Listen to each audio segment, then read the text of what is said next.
Kahit kailangan na namin mag-aral sa bayan. Dahil wala pang high school noon dito.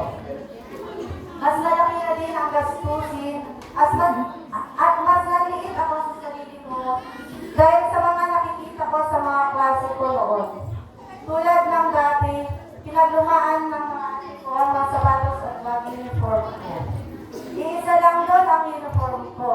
Nilalabhan ko lang pagkatapos ng eskwela at bukas isusuot pa rin. Dumating din sa punto na pinagtatawanan ng sapatos ko kasi nakangangalang. Nilalagyan ko na lang ng bubble gum. Naglalakad din kami noon kasama ang mga pinsan ko at kapatid ko kasi wala na kaming pamasahe lalo kapag Biyernes na papunta sa mga sakay ng jeep pa uwi sa amin.